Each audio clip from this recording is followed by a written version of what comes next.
Hello, everyone. Welcome to our panel and discussion on the intersection of law and domestic violence, hosted by the COVID-19 Task Force. I'm calling in from Pittsburgh after having taught English in Taiwan this past year on a Fulbright scholarship. And next year I'll be teaching in Boston, as well as earning my master's in education from the Harvard Graduate School of Education. Hi, and I'm Milan Sani, calling in from Cambridge. I take the pronouns she, her, hers, and I'm a current senior at Harvard studying sociology and government. In the past, I've acted as the director of CARE, the consent advocates and relationship educators on campus, and I've worked at Sanctuary for Families, a legal nonprofit defending victims of domestic violence. This fall, I will be working at a law firm in New York City as a legal analyst. Milan and I are part of the COVID-19 Task Force on Domestic Violence. Our goals are threefold: the investigation of data on DV, education of the public on issues and how to get involved, as well as advocacy on the behalf of survivors. I, along with everyone else on the task force, am so glad you're here with us today. And if you want to learn more about our organization, I know Ashley has put in the chat a little bit more, so please check it out for more information. We are really honored to be moderating this discussion with our three incredible panelists who will be providing us their expertise, insight, and reflections. With that, let's kick off introductions. So our first panelist is Diane Rosenfeld. She's a lecturer on law and acts as the director of the Gender Violence Program at Harvard Law School. Her courses include Gender Violence, Law and Social Justice, Title IX, and Theories of Sexual Coercion. Additionally, she supervises the Gender Violence Legal Policy Workshop, where she works with Harvard Law students to develop cutting-edge legal policy initiatives. Prior to teaching at Harvard, she served as a senior counsel to the Office of Violence Against Women at the U.S. Department of Justice. Diane is also a leading national expert on Title IX and has advised the Department of Education's Office for Civil Rights and the White House Task Force on Protecting Students from Sexual Assault. She has worked with students across the country on Title IX issues, as well as advised schools on the development and implementation of best practices for eradicating sexual assault. Thank you so much for being with us today. I'm really, really glad to be here, and really impressed that all of you showed up on a Friday afternoon of a holiday weekend. We are very thankful. I was like in the middle of the week thinking, wait a second, this is a Friday afternoon, no one's going to show up. So thank you all for showing up. It means that you care, and that gives me hope, and hope is something that I think we are all very much in need of right now. And I want to say thanks to this amazing new task force for putting this together, and for all the work and leadership that you're showing in this unprecedented and difficult time. So I'm really happy to connect with you and look forward to working with you in the future. So thank you, Diane. We're so appreciative of you being here. We're going to finish our introductions, and then we will kick off the panel. Okay. So our second panelist is Bellew, a partner of Rower LLC, and has been practicing exclusively in the field of matrimonial and family law since 2005. She was named a rising star in family law by New York super lawyers in both 2015 and 2016. Kara began her legal career in family law at Sanctuary for Families, Centered for Battered Women's Legal Services, a legal nonprofit in NYC dedicated to defending victims of DV. And during her 9-year tenure there, Kara worked on a variety of cases and learned of the complex nature of domestic violence. Currently, she remains committed to pro bono work, acting as a member of the Legal Advisory Council and the Pro Bono Council at Sanctuary for Families. We are so happy to have you here, Kara. Thank you. Thank you so much for having me. Like Professor Rosenfeld said, I'm very happy and encouraged to see so many people participating in this seminar, particularly given it's a holiday weekend and a Friday afternoon. And just more broadly, it's encouraging to see so many people committed to addressing this issue. So I'm very, very pleased and flattered to be included. Thank you. And finally, we have Rafia Zakaria, who's a former domestic violence attorney dedicated to advancing women's rights. Currently, she works as a writer and a journalist. She's the author of 2 books, The Upstairs Wife, An Intimate History of Pakistan, and Veil. She's also currently a columnist for Dawn in Pakistan and writes regularly for The Guardian, Boston Review, The New Republic, and the New York Times Book Review. Also, Ms. Zakaria serves on the board of directors for Amnesty International USA, further committing her life's work to human rights advocacy. Thank you so much for being with us today, Rafia. Hey, hello, everybody, and thank you for that introduction. I'm not currently on the board. That's, I think, maybe an old bio, but you know, I served on the board for 6 years, so I'm kind of have that background, and yeah, I'm excited to talk with all of you. I can't see her, but I wanted to thank Annalicia for getting a hold of me. I think she read an article that I wrote for The Nation, and I'm really happy to be part of this conversation. Yeah. We're so glad you're also a part of the conversation, Rafia and Kara and Diane. And so let's go ahead and start. We'd love to start by asking you, Diane, as the pandemic has unfolded, the issue of domestic violence has been catapulted into the media due to an increased amount of reporting in certain states and unique difficulties faced by survivors due to stay-at-home orders. Within this, the legal world has shifted with the changing functionality of our court system. So could you please tell us a little bit about what the legal landscape surrounding domestic violence looks like right now? I can try. I think that everything is just exacerbated, and the fundamental flaws in our legal system are just more exposed now, but we still hadn't ever figured out how to really safely separate a victim from her abuser in a domestic violence situation. So that's what a lot of my work has been about. And interestingly, Kara and Rafia both do the really hard work of representing domestic violence victims, and it shows that it's, you know, it's the same problem all over the world, really. But we don't change the fundamental structure, which is that law is the product of a patriarchal social order around the world, because that's what we have. And because of that, and because of legal history designating the man as king of his castle, and I'm not exaggerating here, I can prove this all, and I'm writing a book, and this is chapter 2. It's really important. We still like privilege the rights of a man to stay in his home, and we expect that a woman will leave. And that's like the fundamental flaw of our response in the criminal justice system to domestic violence. So years ago, when I did my LLM at Harvard Law School, it was called Why Doesn't He Leave? And it's about changing the paradigm of how we treat domestic violence response. And I mention it because the 3 tenets of it are today embodied in Massachusetts in the high-risk team model that originated in Newburyport, Massachusetts. So it's basically the idea that you treat all domestic violence cases as potentially lethal. And then the ones that screen in as potentially lethal, you assign to a high-risk team, and you have all the different players in the community on a team who can react very quickly to protect the victim from any further escalation from the abuser.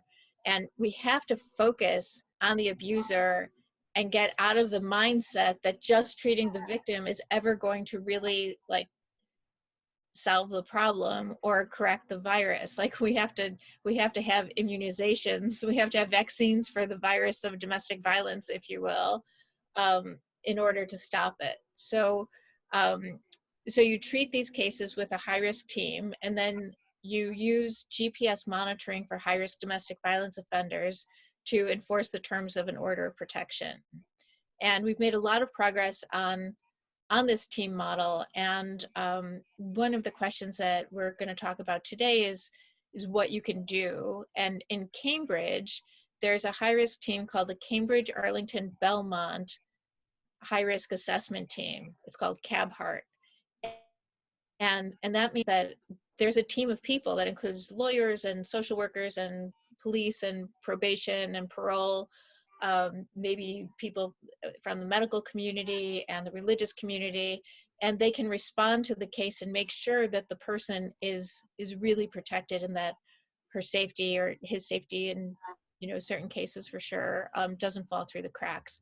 But I will say that with domestic violence and domestic violence homicide, it's the most preventable and predictable type of homicide that there is. And it's predictable because the same factors keep emerging in over 30 years of studying domestic violence homicide cases. So that's how we're able to develop this danger assessment tool to see how dangerous the cases are. So the three quick ones are: has he threatened to kill you? Does he have a weapon? And do you think he will kill you? Do you think he could kill you? And if you answer yes to any of those questions, you get screened in as a high-risk case, just for an example. But yeah, and so I teach about that, I write about that. We do a lot of legal policy advising wherever we can to help spread the model that I said came originally from Newburyport and has been replicated 25 times within Massachusetts. But I really applaud the people who are on the front lines in the courtrooms and dealing with cases every day. I did one case in 1994, and it blew my mind that as part of the system, I was at the time in the Attorney General's office in Illinois, and I went to court with this woman, and she was absolutely terrified from her abuser, and he got another 30 days on his order of protection to get another lawyer, and she was sleeping in her car, and then I was trying to help find her a shelter, and I was like, what's wrong with this picture? I represent the chief legal officer of the state of Illinois, and I'm just sending her into hiding, and he's free to roam the streets and predictably terrorize her? No, that there's just nothing okay or just about this. So I work on the legal policy end of changing it, and there's just so much that needs to be changed. I'll leave it there for now. Thank you so much for that. That's super helpful in framing this conversation. And I think moving to Kara, maybe you can tell us a little bit more about working in the courtrooms and working more so directly with clients like Diane was alluding to. So if you could just tell us a little bit about your work at Sanctuary for Families in the past, specifically what's being done to support clients in the pandemic now at organizations like Sanctuary and also at the law firm you're currently working at. Sure. So when I worked at Sanctuary for Families, every single case of mine, the client was a victim of domestic violence. So whether that domestic violence was being litigated in the context of seeking a protective order for her and her children, filing for divorce, seeking custody, if her batter, she was not married to him or her, that every case had a domestic violence piece of it. And it really, I was at Sanctuary for almost 10 years, and it really formed the basis of my practice, my understanding about the issue, and what has been, a sad reality is that judges remain really misinformed and uneducated about the dangers of domestic violence. And there seems to be a belief that once you're separated from your abuser, well, then you're fine. Everything's going to be fine. And it's really a battle. And, I've had to really develop a tenacity and somewhat of a fearlessness with courts to just keep bringing the allegations back, bringing everybody back to the history. Because it's that history that informs the present. And even if the exact same things aren't happening, the same power and control dynamics are very much at play. And I think, when you have a case where either the judge is misinformed or you have an opposing counsel who's so hell-bent on undermining your client, being dismissive of the allegations, you've got to stay on task to bring everybody back to what the story is. And because, victims get shuttled around and they're just another number on the docket. And oftentimes, courts don't remember from one case, one date to the next what happened. And if between court dates, sometimes obviously it's a very good thing if nothing's happened. But if you don't take the opportunity to get anything in front of the judge, you could miss an opportunity and you could give the impression that, oh, things are going great.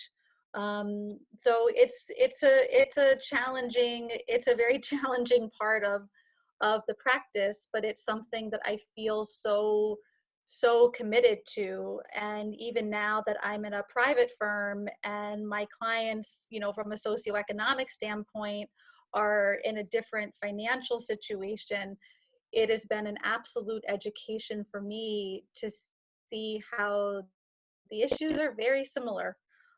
You might live in a nicer apartment, you might have more money in your bank account, but it doesn't mean that somehow that immunizes you from being terrorized by a partner. And that, the abuse can look very different when it's in a higher socioeconomic class. It's also oftentimes harder for judges to take it as seriously because, unfortunately, amongst sort of the private bar, I've seen so often how, domestic violence, allegations of abuse, they get thrown around, and it's not the kind of violence that, is emblematic of domestic violence. It's, it can be situational, and I'm not trying to say that that's not something the court needs to address and take seriously, but a situational violence versus real domestic violence, in my mind, those two things are very different. And I think that courts confuse those two things. And certainly now, in a moment where we don't have access to courts the same way that we normally did, everything has shifted to a virtual model. And at least in New York, really up until about 2 weeks ago, we didn't even have access to judges. Now everything is moving virtually. As of Monday, we can, well, I guess it's really Tuesday, we can start filing new actions for divorce. But it's really put people in this exceedingly difficult situation, making an already difficult situation that much more unsafe. Yeah, Kara, you brought up some amazing points about the difficulties during this time in particular of virtual interactions, but also from before about judges' education and the need for persistence in bringing up these allegations again and again. And I wanted to turn it to you, Rafia, because I know you started your career as a legal aid to victims of domestic violence, but have since moved into journalism and writing. I'd love to hear a little bit more about your reflections from your early career and how that has shaped your work now, specifically during the pandemic and specifically related to some of the things that Kara was mentioning around education and the histories.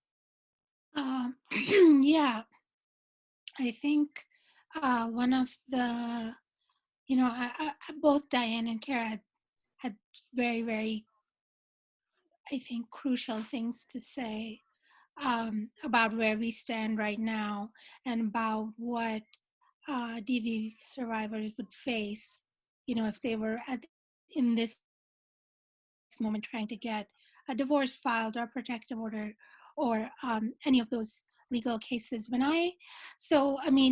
As the Nation article points out, I actually am a domestic violence survivor myself, and I left when I was in my first year of law school, and I was a single mom, and for me, there's a number of things that I'm South Asian, and I'm Muslim, so there was a number of, I think, additional issues that that I faced and that I also then saw. So that was like my personal history. But then as soon as I graduated from law school, while I was still in a JD PhD program. And so I'd finished the JD and I started working at a shelter. And the program that I ran focused in particular on South Asian and Muslim women. And the, I mean, in addition to obviously providing legal, like family law and immigration law assistance, um, there was also a component that made the assistance that was being provided by the shelter more culturally relevant, so that um, a lot of people who are of brown or black or LGBTQ, like who are not part of like the mainstream, often feel like they're just being given this one size fits all advice. And in addition that, what they, for instance, I felt that, and it's an odd thing, but I felt that I didn't want in one way to go to a shelter and feel like I was going to be boxed into this existing stereotype of a brown Muslim woman, where she belongs to this category, and so she's abused and submissive, etc. And so there are a number of these sorts of issues that I think are important, and they're also important within the COVID context, because often when the usual routine of a household is disrupted, people become unsure, or there's uncertainty surrounding the roles that people are going to play and who is going to do what. And that is often used by the abuser as a means to exert even more control and even more, like, make the bar even higher, in terms of, like, how am I going to manage this man so that he doesn't hurt me? Type calculation becomes much, much harder and much more, um, much more excruciating. The other issue, of course, is one of immigration. Um, right now, there's been a 60-day reprieve that's been given to everybody who's here on a visa. Immigration is one of the biggest issues that abusers will use against, against their partners. Um, and so, I mean, there's a lot of uncertainty right now around that, because by and large, um, there hasn't been really any guidance to what will happen after the 60 days are over.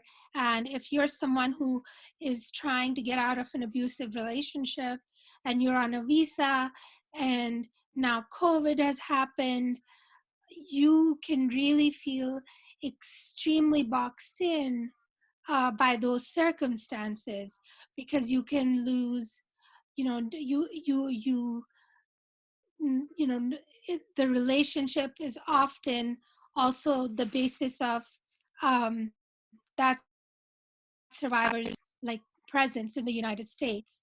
So, and that actually, that last point is an answer also to why I moved from just practicing to writing about this, is because within immigration law, there are I just felt like all I ever did was give bad news to my clients, because the room for redress is so limited. And my project that I was running at the shelter was funded by US DOJ under WAVA, and with the Violence Against Women Act. And it was toward the end of the Obama administration, the funding was just cut for WAWA and then, therefore our program.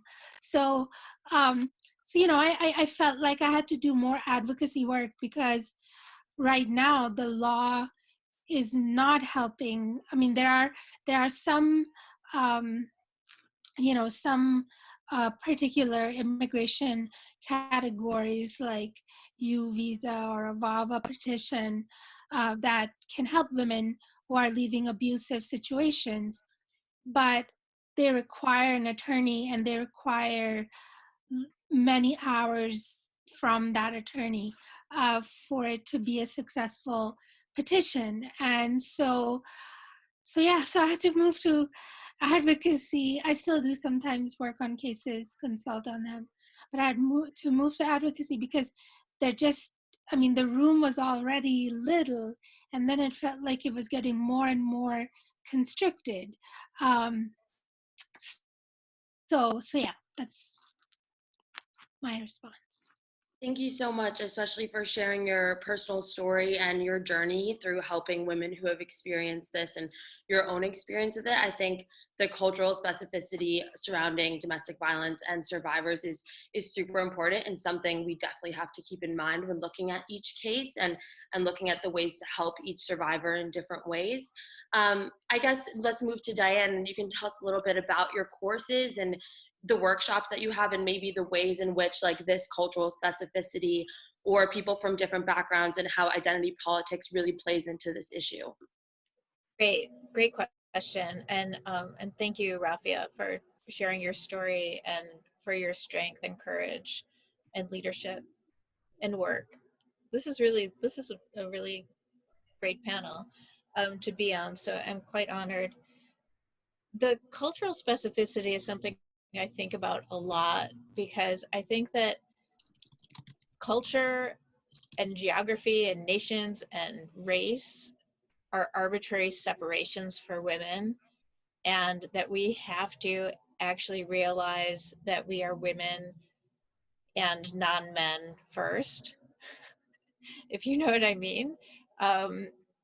Because it's like, so just on the three panelists so far, I mean, like Rafia was talking about Southeast Asian cultural specificity, and then being Muslim, and I'm white and Jewish. And one of the things I was going to talk about in COVID response is from a Jewish domestic violence group, the oldest one in the country, called Shalva, and it's in Chicago. And I'm originally from Chicago, and I served on their board for a few years. And there's nothing kind of there are cultural specificities, but then like Kara was saying, like now she's dealing with domestic violence in more economic well-off communities, and it'll have different valences, but what is at the base of it is what I call patriarchal violence and power and control. And that's what we need to focus on. First is what binds us together. And that a long time ago, I heard Sarah Buell, a really great activist lawyer who has been doing domestic violence work for like 40 years. And I heard her at a conference, and she said, if you haven't been abused, you have more of an obligation to help. And I really heard that. And at the time, I was a legal policy advisor in women's issues, environmental enforcement, which is what I started out my legal career doing, and ethics. And I really started gravitating towards just working on women's advocacy, which turns out to mean violence against women, that stopping, male violence against women. But I also, a couple of things I want to say. One is that everyone on this call and everyone in a society or a community really has a role to play. So now Rafia is a journalist and doing amazing work in that capacity. Lawyers, judges, we talked about, but everyone does. So what Kara was talking about with judges remain really uneducated and think that once the parties are separated, everything's fine, but that's not at all the case. And the whole body of work about making, about assessing danger and making sure that those factors are taken into account to protect somebody from a further escalation of violence is absolutely critical, and anybody can help do that. So I just want to give a brief example. So like I said, I've worked on legislation in states to provide GPS monitoring for high-risk domestic violence offenders. And what often happens tragically is that there will be a murder-suicide in a state, and then somebody in the state will start researching it, and then they'll come across me and they'll say, oh, so we just had this high-profile murder-suicide, and we think you know how to help us. What should we do? And I say, well, do this GPS legislation, But so Cindy Bischoff was a woman who was killed by an ex-boyfriend of hers, and I worked after she was murdered. Her brother contacted me, and we worked together on getting the legislation passed in Illinois. And he and some friends made a foundation in her name, and that foundation receives, like, people will write to the foundation, and then Michael will send them to me to work on the cases, on these high-risk cases, and I'll do what I can. So December, I was flying to Chicago because my mom is still there, and I get an email from Michael written by a woman's friend who says, please help my friend. If this guy gets out of jail, he will kill her. And her hearing is tomorrow morning in Lake County, Illinois. And it was just a coincidence, like by the grace of the goddess, that I got it while I was on my way to Chicago. So what I did was I wrote up my own danger assessment in a letter, and I wound up going to court the next morning. I didn't even know this woman, and but I talked to her, and I talked to her friend, and like Kara was saying, like, a lot of times the prosecutors are not even familiar with the cases, and they have like 30 seconds to look at the case before they prosecute it. So this is one of these prosecutors, and he's completely unfamiliar with the case. And I said, I need to talk to you about this case. And he comes to talk to me, and I gave him the letter, and I said, you've got to take this into account before you before this bail hearing, because this guy was up on a bail hearing. And he got his supervisor because I so freaked him out. And then the supervisor tried the case, and I got an email from this woman last week. He's still in jail. He's been charged with 16 additional crimes that he hadn't been charged with. But like what she told me and what I found out from the police report in 1 hour was like, wait a second, look at all these other crimes he's committed, But to have extra pressure on the system through a court watch program that's either formal or informal, or just going to court with your friend and making sure that the judge is listening or that the prosecutor is listening. We pay their salaries, right? We pay taxes. They work for us. They should work with us. And we need to demand that they take our cases and our safety and the safety of our sisters seriously. Thank you for that story, Diane. Wow. And I think going back to the quote that you said, that was so powerful. If you haven't been abused, you have more of a legal responsibility to help, I think. Just having that sit with everyone, thank you for sharing that. And I wanted to go back, Kara, to some things that you had mentioned, especially since you are like practicing now, and you have moved from working with sanctuary for families beforehand to working with victims who are of different socioeconomic class. I'd love to hear more about that, and particularly the difficulties during COVID-19. I know you'd mentioned virtual visitation. What unique challenges are being faced by survivors right now? I think one of the biggest challenges, and a challenge that none of us really anticipated, was when you have a case where there is supervised visitation for the non-custodial parent, that, in New York City, that really all shut down as of the end of March. And it then immediately shifted to these virtual supervised visits. So a Zoom call like this, where now the batter has direct access to the survivor. And in many cases of mine right now, I happen to have clients with very, very young children. I mean, 2 years old and younger.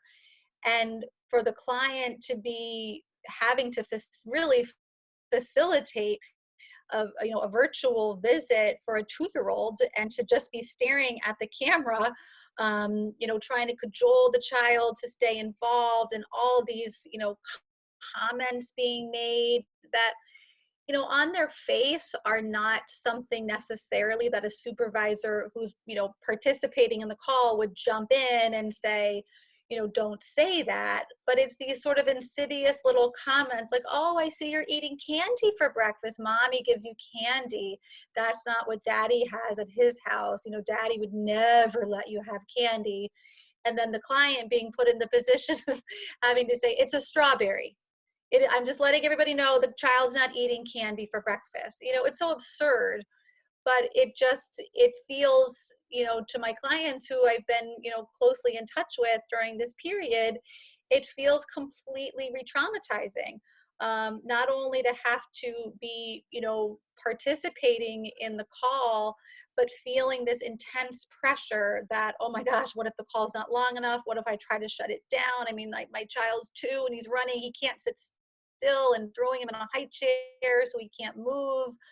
I mean, it's just been really, really, really challenging. And I think, unfortunately, what has happened is that, obviously these agencies who are supervising visits, this is their livelihood.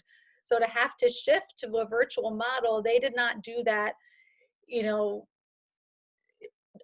my personal opinion, it didn't happen early enough, but it also wasn't it wasn't done in a way that, they released something to say, this is our policy.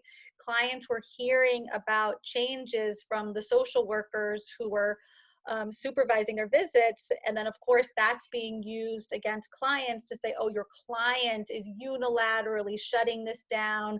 She's using COVID-19 as a predicate to limit the father's time. I mean, in the situations I'm talking about, it's a male and female couple. So it's just that too. It's just more opportunity for these frivolous arguments to be made to prejudice to prejudice my clients, because they're the custodial parent, and the mandate on the custodial parent is to foster the relationship between the non-custodial parent and the child. So COVID has really, really been just an incredible challenge. I mean, I even had a case where my client had COVID. The child was believed to have COVID, and we did what we believed was reasonable. We reached out to the court. I asked for a conference call. I had doctor's letters, with the advice of that they should quarantine. The father obviously went bananas and objected. And then he turned around and he called ACS, which is Child Protective Services, alleging that my client was keeping the child in a home with sick people. It was so absurd. And it's just, using all these different avenues to weaponize, in this case, weaponizing ACS against my client.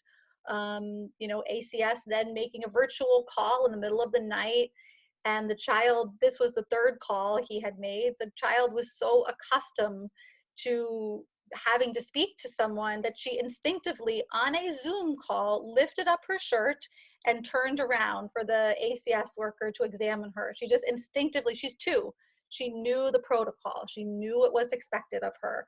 And it's just it's another whole form of retaliation and abuse, and using a system to weaponize them against our clients. It's awful.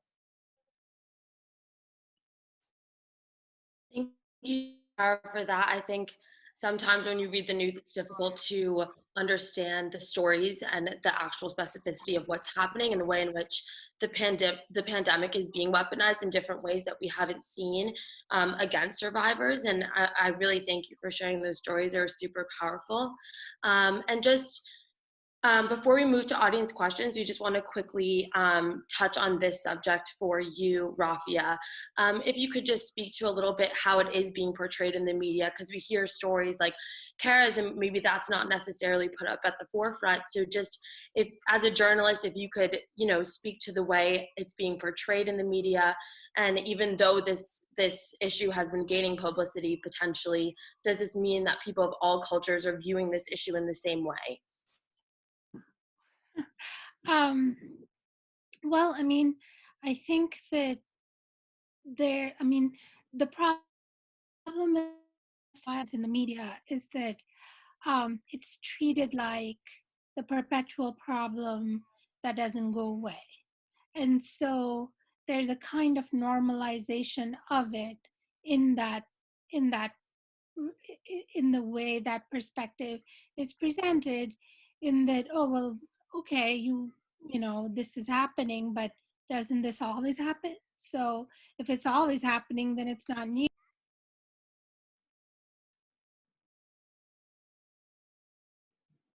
Sorry about that. So the last bit I said was just that if it's not news, you can't write about it and you can't bring it to the fore. So I think so there's a few challenges I would say that we face. One is that. The other one is just a lack of compassion among people who read the stories, because again, they've read them before. And, as a writer, you're always trying to think of how can it's almost like the whole ritual of writing it and then people being upset about it for a little while and then forgetting all about it is so well rehearsed that to break through that is very difficult. And it's unfortunate because, because that sort of breaking through, that pushing through is precisely what is needed for there to be any actual systemic change. Karen, you were talking about virtual visitation. I was reminded of the fact that when I was working in the shelter, and I'm sure this is still going on in these times, one of the worst and hardest things to arrange for, because a supervised visitation is pretty difficult to get, right? And most of my clients, even though there was evidence of abuse, the judge wouldn't give supervised visitation. So now every other weekend, your client who's been terribly abused has to exchange children with her abuser. And most shelters, there are some places that you can go, but it depends on where you are in the city, etc. So most of the time, it's not like possible for you as a lawyer to accompany every single one of your clients to these exchanges. And so a lot of them take place at courthouses or like public places. But with the quarantine, the fact that a lot of those places have not been available creates a further problem, because now the last thing you ever want is for the abuser to be alone with your client. And so that was a thing that I was thinking about. In terms of cultural solidarity, I would say that the characterization of certain cultures as more prone to violence as compared to, so for instance, something like honor killing is considered a crime particular to, Middle Eastern, South Asian cultures. And, and there are, of course, some dimensions that are different, but in my view, that's not particularly different from a domestic violence murder. And the fact that we categorize those separately essentially sort of says that some cultures are endemic, violence is endemic in certain cultures, and it's accidental in others. And I think that's completely false.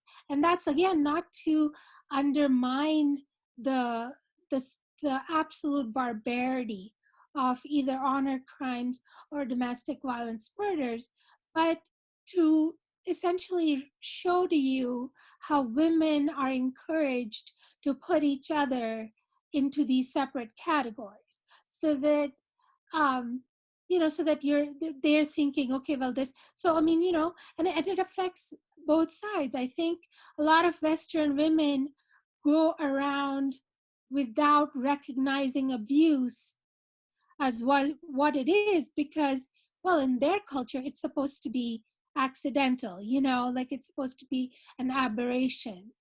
um and it's not like you have it as bad as XYZ, where then you're presented with an example of something from India or something from Afghanistan, and, well, you don't have it as bad as that.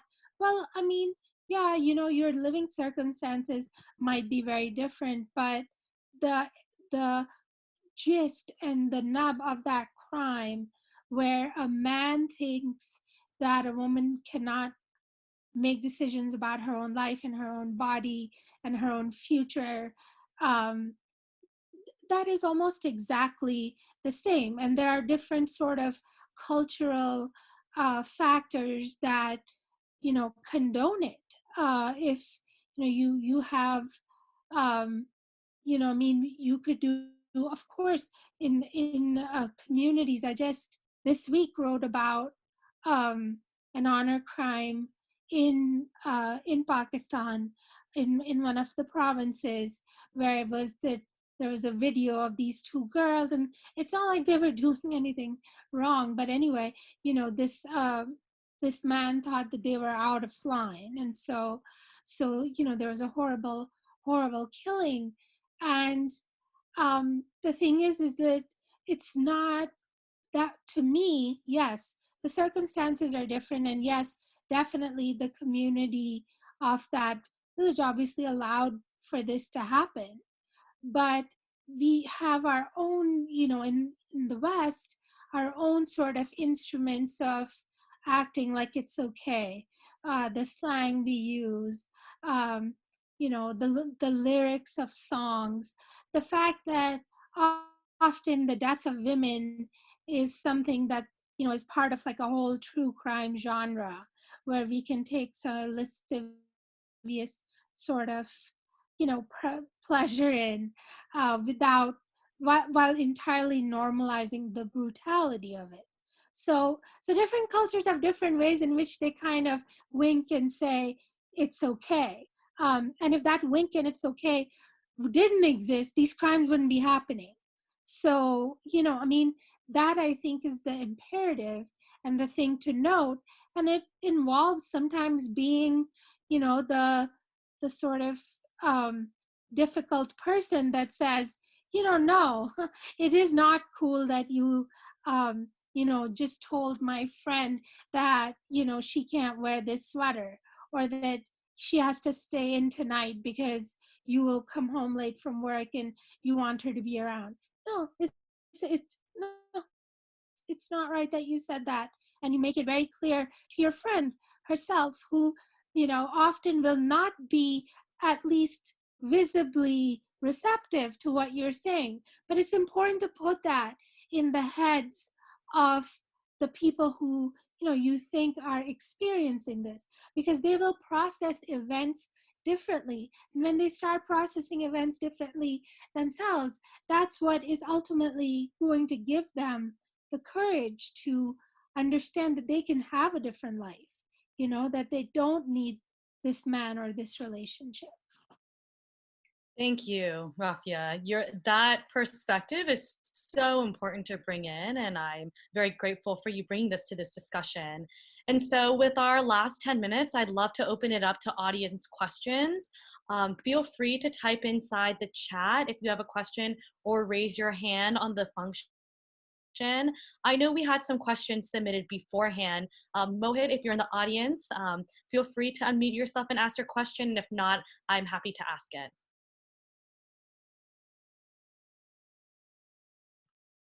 So we had a question submitted by Mohit, and feel free to any of the panelists to answer this. What can I do as a bystander? If I suspect my friend is in an abusive relationship, physically, or something harder to place, like encouraging an eating disorder, etc., what can we do as bystanders?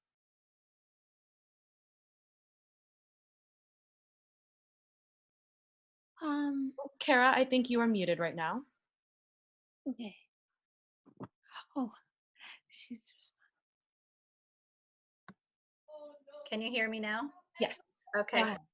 I just was going to say, briefly, just something that immediately popped into my head is not to ask the question why.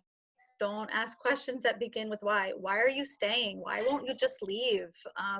Those are just they're such victim blaming statements, and it just puts someone so on the defensive and makes them feel so horrible about a situation that has already left them feeling terribly about themselves, questioning their judgment, second guessing every decision that they've made. And I think the better question is, what can we do together to keep you safe? What can I do to support you in whatever decision you make? Because at the end of the day, it's their decision. And that decision, I have found, is made easier when they really feel the support.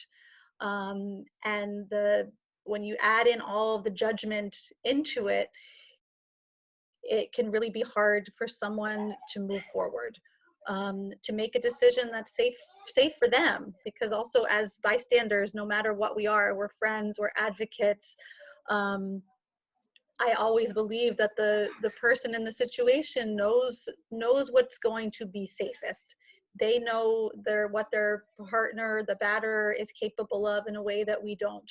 We can be helpful to talk through options, talk about safety in a real way, and hopefully be a partner in helping them to make choices that are ultimately going to lead them to a safer place, whatever that might look like. So I just think sometimes when you jump in with your own agenda about what you believe to be safe, what you believe the outcome should be, you can encounter a lot of resistance. At least that's my experience. It's worth echoing, and also being patient. Mm-hmm. So in being deliberately non-judgmental, you have to also just be very patient and say, like, whenever you're ready, I'm here for you. Mm-hmm. I posted something in the chat room. It's a resource that was recently posted by Shelva, the group that I mentioned, on how to help in the COVID-19 time. But it's an interactive video about how to help a friend and how to kind of tease out if somebody's in danger that might not be able to say it in a more direct way. So I hope that that's helpful. Yes, that was extremely helpful. And I see that there is an audience member who has raised their hand. Gada, if you want to unmute yourself. Yeah, hi. Hi, I'm Rada. I take she, her, hers, and I'm a senior at Harvard. So I just have two questions, and I'll just address this to the entire panel, if that's fine. So first, I know you've just spoken a bit about this, but could you please speak more on how would one help survivors connect with the resources they need?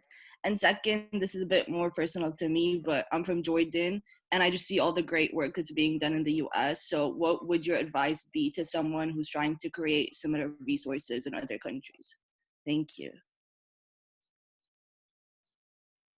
Well, I mean, in terms of resources, I think I'll let Diane, and Kara get that question because they're more actively practicing right now. But the one recommendation I had, and it goes to the last question about what can you do as a bystander as well, is that, help, like, just ask your friend or your aunt or whoever it is that you feel is at risk, ask them to just talk through an exit plan. Ask them to just think about what they will do if things get to the point where they're in danger, physical danger or emotional danger or any. I think what I'm getting at is that, getting survivors to think about what steps they're going to take and who they can turn to for sure, is just absolutely crucial in in addressing this issue. And the other thing I had was that, you all have different groups that you are in contact with, and what I've seen is that a lot of times these conversations about DV get sort of siloed into certain discussions. So, here we're having this discussion here, so we're talking about it, but you're not going to talk about it necessarily to your sorority or to your book group or to, your jazz club or whatever. And I think that as as people, you might not be directly affected, but for everybody else, for all the everybody else's, it's essential to overcome that hesitation of saying, I went to, I was in this webinar, or and to present it in a positive way. The problem with domestic violence is that it often really easily devolves into gossip, and survivors are afraid of being the subject of that gossip. And so it's very, very important, for instance, like, you're sitting there with your group of friends, you just point blank say, if any of you are facing this, no questions asked, you come to me, you call me, you text me, you do absolutely what you need to do at any time of the day. And it will be, I will not tell anyone, and I will be there for you. These are conversations, I think, that don't occur, in my opinion, often enough. So that, a lot of survivors are just guessing about, okay, well, because, what I've noticed with DV is that people don't leave, and then they decide to leave. And then that's the most dangerous part of their life. And it's also the part where things happen very fast. And so if only they've heard you say something like that before, or walk them through exit plans, they're far more likely to actually go through with them. They're far more likely to not feel alienated and not feel alone, because you do feel alone. When I left, my I didn't have a place to live. I didn't have a bank account. I didn't have anything. And one of the first questions was just how I was going to live, and I lived in the shelter. But then even after that, how am I going to get an apartment? The question for the problem is that there are all these issues, and you don't know who among your friends is, how they're going to perceive you if you actually go and tell them. And the way to sort of address that is to essentially, like I said, unsolicited, among your friend groups, among people that you interact with, just be very, very clear and say, look, I'm here. Here's this is my number. This is whatever I can do, I will do it for you. So. Thank you so much, Rafia. And that's so helpful for people to have skills in order to be able to, navigate the space of being an ally and a bystander. So thank you so much for that. I just want to thank everyone. This has been such a productive conversation. And I know I speak for everyone on the task force when I say that we're so thankful for your time and insight into these issues. I feel as though I've learned so much and that all of our viewers had as well. So thank you so much. Thank you, everyone. Thank you. Thank you. And we will be following up with more information from our guests afterwards. And please join me in giving a virtual applause for our three amazing guests.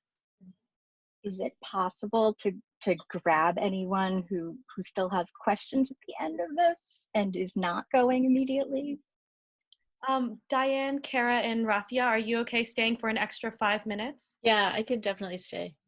I'm sorry to interject with that, but I'm just curious. Go ahead. I sort of just would love to hear, particularly from you, Diane and Kara, about the role of perception with judges both in the courtroom and out of it. A lot of times, Diane, you were speaking about how important it is for judges to be able to have access to good advocacy and education in order to make decisions in the courtroom. And a lot of times I've seen that litigants and survivors who have experienced problems in that forum are not at the table with the experts and the judges.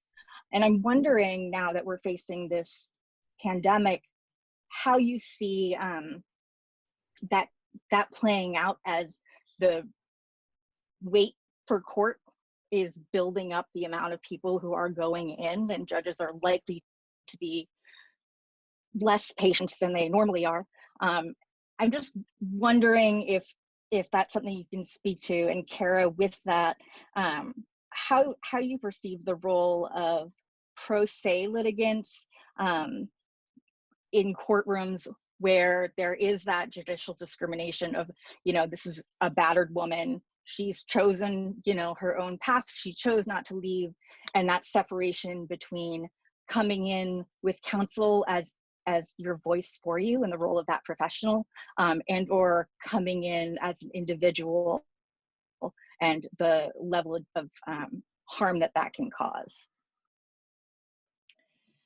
So I'll go first, and I'll preface it by saying that judges can be really, they're just wild cards, and you just kind of have to go with the judge and watch where they're going and try to follow them. And often by analogizing to other things, judges can get their minds around problems involved in domestic violence, because they can't really think about domestic violence sometimes. But I might be overstating, and there are many judges who are great and who have saved lives.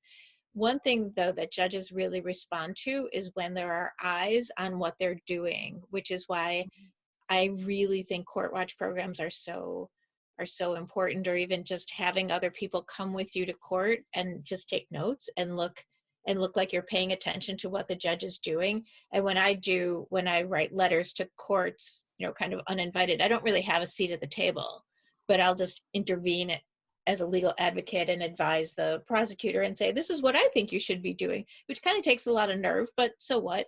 And they don't like when there's a paper trail. So a judge isn't going to want to have a piece of paper in front of himself or herself that says, if you let this person out, they will kill this person. So it's good to create that paper trail and to be aggressive and to feel entitled about, for sure, a pro se litigant, just feel entitled to be heard. And even if it's a crowded courtroom of terrorized women, which, our country has courtrooms filled with terrorized women every single day, because it's just this everyday problem that we've accommodated without really rethinking. And we need to rethink it. We need to know that we're entitled to live lives free of violence and control and slavery. And we really have to make that known. Thank you. Oh, you're muted. Kara, you're muted right now. Okay. Okay,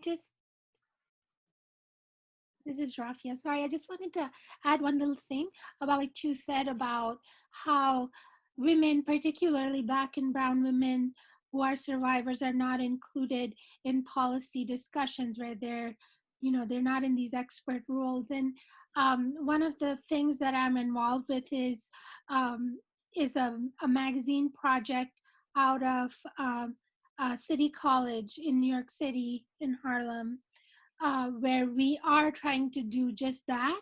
And the magazine is called ADI, ADI.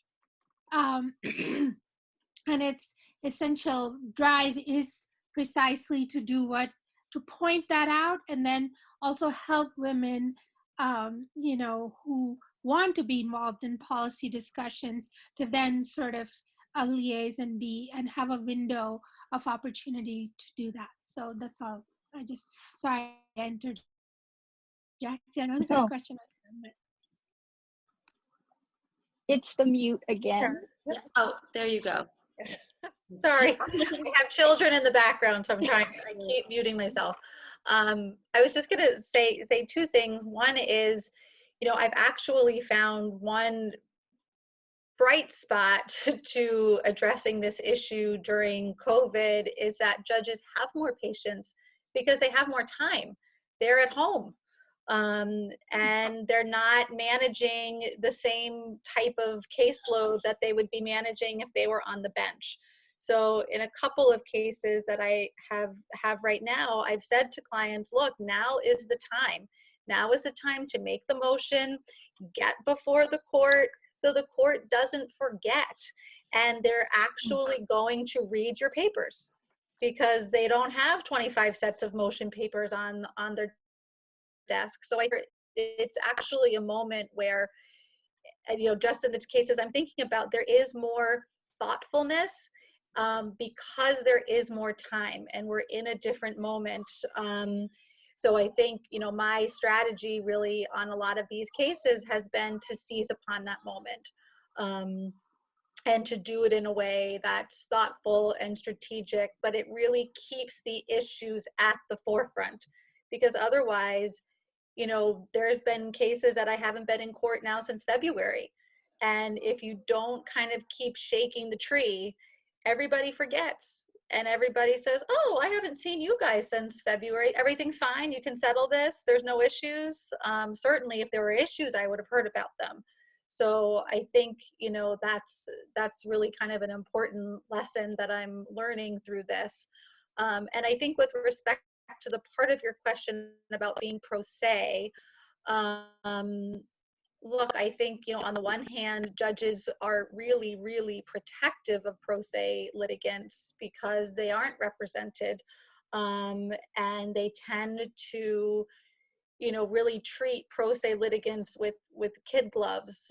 Certainly if you are, you know, the batter comes in pro se, which I see that far more often than, you know, a petitioning victim as being pro se. That can feel infuriating to a client because they feel as if the playing field is not equal. Because, you know, he's invariably given more time to do certain things. It gives an opportunity to drag things out. And, you know, that's really difficult. But courts across the board really encourage people very, very strongly to have representation. And certainly in New York, for, you know, certain issues, there's an entitlement to representation provided there's, you know, you meet certain income guidelines. Courts don't want people to proceed pro se. It frankly just makes their jobs more difficult. Thank you so much to everyone for your answers. They were super insightful, and I think everyone's learned a lot. So I don't think we have any more questions, so we're going to close up for today. Please stay connected with the task force and tune in next week for the next seminar. Thanks so much. Thank you so much. Take care, everyone. Thank you, everyone. Thank you. Bye.